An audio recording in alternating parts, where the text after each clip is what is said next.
Chapter 1.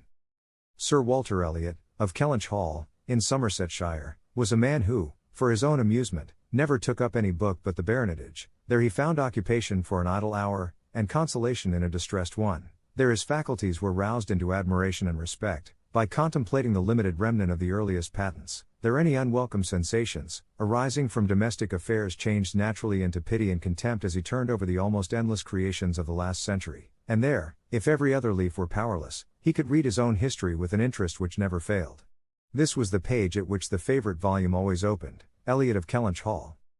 Walter Elliot, born March 1, 1760, married, July 15, 1784, Elizabeth, daughter of James Stevenson, Esquire of South Park, in the county of Gloucester, by which lady, who died 1800, he has issue Elizabeth, born June 1, 1785, Anne, born August 9, 1787, a stillborn son, November 5, 1789, Mary, born November 20, 1791. Precisely such had the paragraph originally stood from the printer's hands, but Sir Walter had improved it by adding, for the information of himself and his family, these words: after the date of Mary's birth married, December 16, 1810, Charles, son and heir of Charles Musgrove, Esquire of Uppercross, in the county of Somerset, and by inserting most accurately the day of the month on which he had lost his wife. Then followed the history and rise of the ancient and respectable family, in the usual terms, how it had been first settled in Cheshire, how mentioned in Dugdale, serving the office of High Sheriff, representing a borough in 3 successive parliaments, exertions of loyalty, and dignity of baronet, in the first year of Charles II, with all the Marys and Elizabeths they had married, forming altogether 2 handsome 12 pages, and concluding with the arms and motto, principal seat, Kellynch Hall, in the county of Somerset, and Sir Walter's handwriting again in this finale, heir presumptive, William Walter Elliot, Esquire, great-grandson of the second Sir Walter. Vanity was the beginning and the end of Sir Walter Elliot's character, vanity of person and of situation. He had been remarkably handsome in his youth, and, at 54, was still a very fine man. Few women could think more of their personal appearance than he did, nor could the valet of any new-made lord be more delighted with the place he held in society.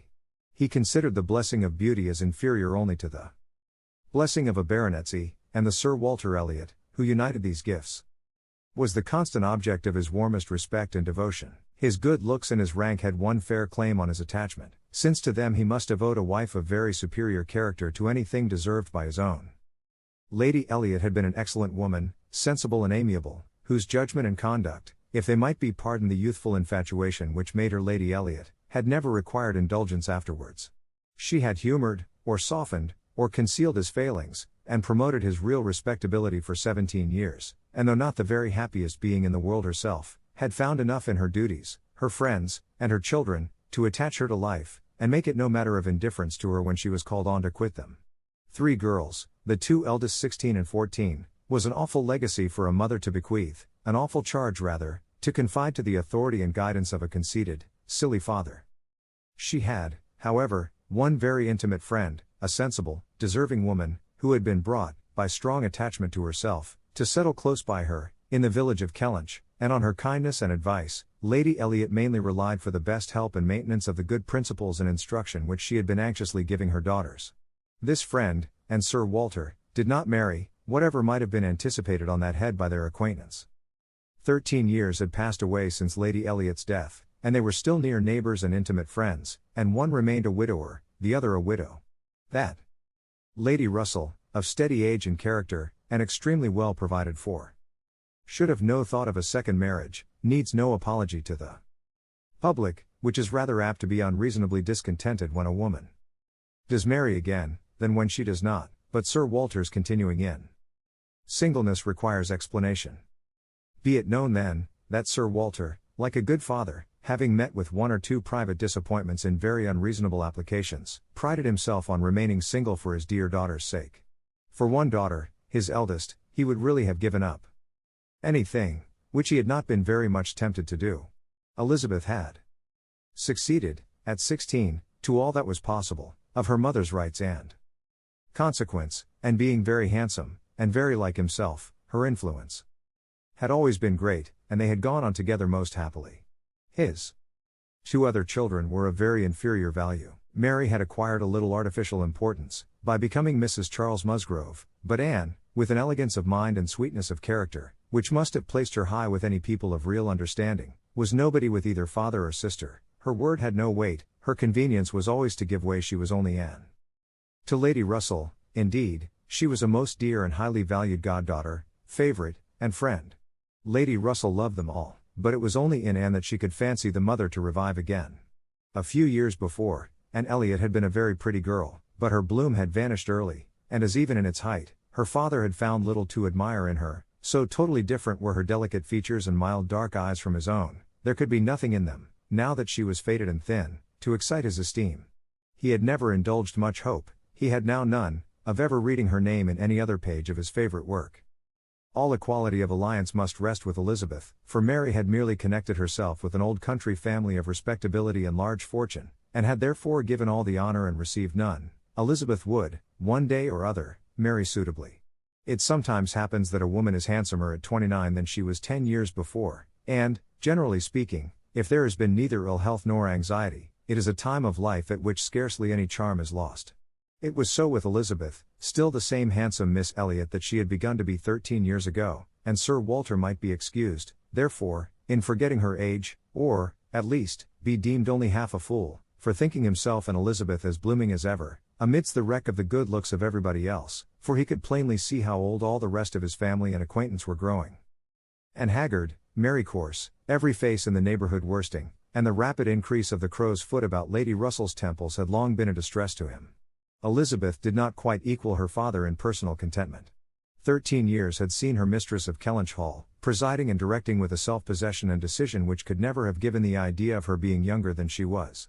For 13 years had she been doing the honours, and laying down the domestic law at home, and leading the way to the chaise and four, and walking immediately after Lady Russell out of all the drawing-rooms and dining-rooms in the country.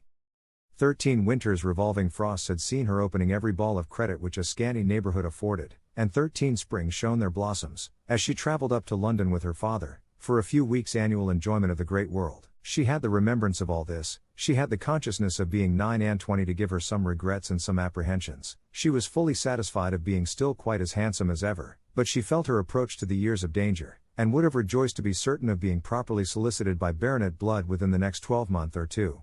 Then might she again take up the book of books with as much enjoyment as in her early youth, but now she liked it not.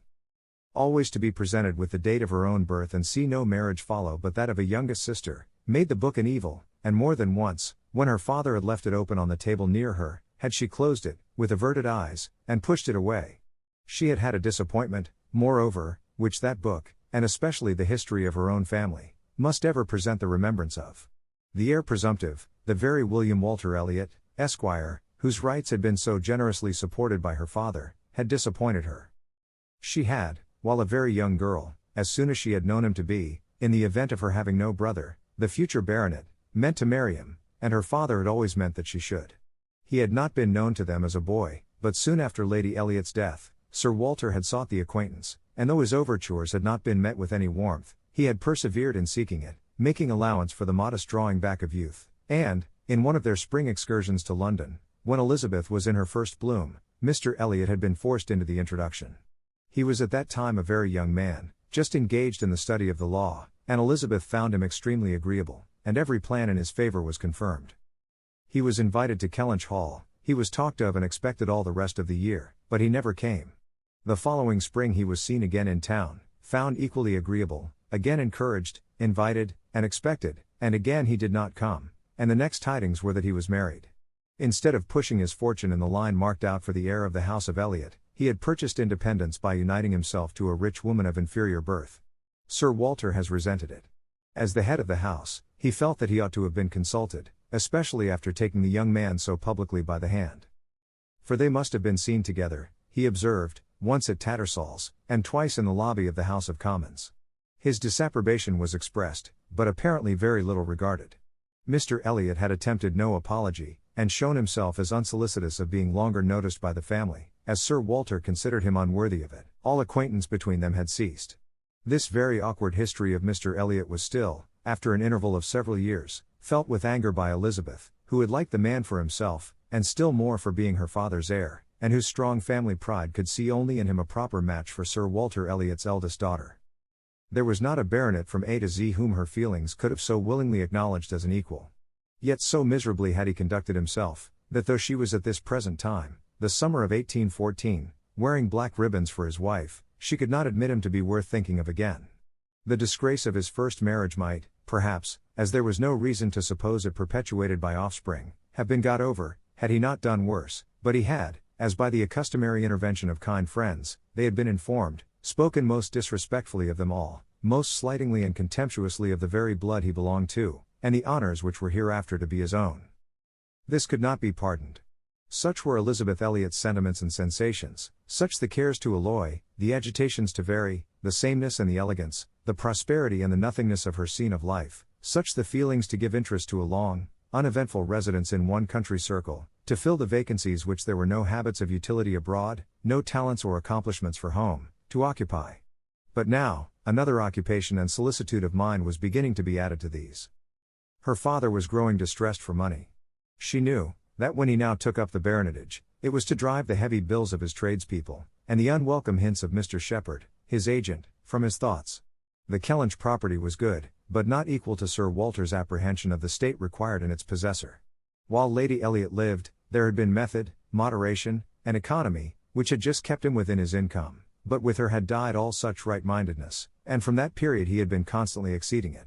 It had not been possible for him to spend less, he had done nothing but what Sir Walter Elliot was imperiously called on to do, but blameless as he was not only growing dreadfully in debt, but was hearing of it so often, that it became vain to attempt concealing it longer, even partially, from his daughter. He had given her some hints of it the last spring in town, he had gone so far even as to say, "Can we retrench? Does it occur to you that there is any one article in which we can retrench?" And Elizabeth, to do her justice, had, in the first ardor of female alarm, set seriously to think what could be done, and had finally proposed these two branches of economy, to cut off some unnecessary charities, and to refrain from new furnishing the drawing-room, to which expedients she afterwards added the happy thought of their taking no present down to Anne, as had been the usual yearly custom. But these measures, however good in themselves, were insufficient for the real extent of the evil, the whole of which Sir Walter found himself obliged to confess to her soon afterwards. Elizabeth had nothing to propose of deeper efficacy. She felt herself ill-used and unfortunate, as did her father, and they were neither of them able to devise any means of lessening their expenses without compromising their dignity, or relinquishing their comforts in a way not to be borne. There was only a small part of his estate that Sir Walter could dispose of, but had every acre been alienable, it would have made no difference. He had condescended to mortgage as far as he had the power, but he would never condescend to sell. No, he would never disgrace his name so far. The Kellynch estate should be transmitted whole and entire, as he had received it. Their two confidential friends, Mr. Shepherd, who lived in the neighboring market town, and Lady Russell, were called to advise them, and both father and daughter seemed to expect that something should be struck out by one or the other to remove their embarrassments and reduce their expenditure, without involving the loss of any indulgence of taste or pride.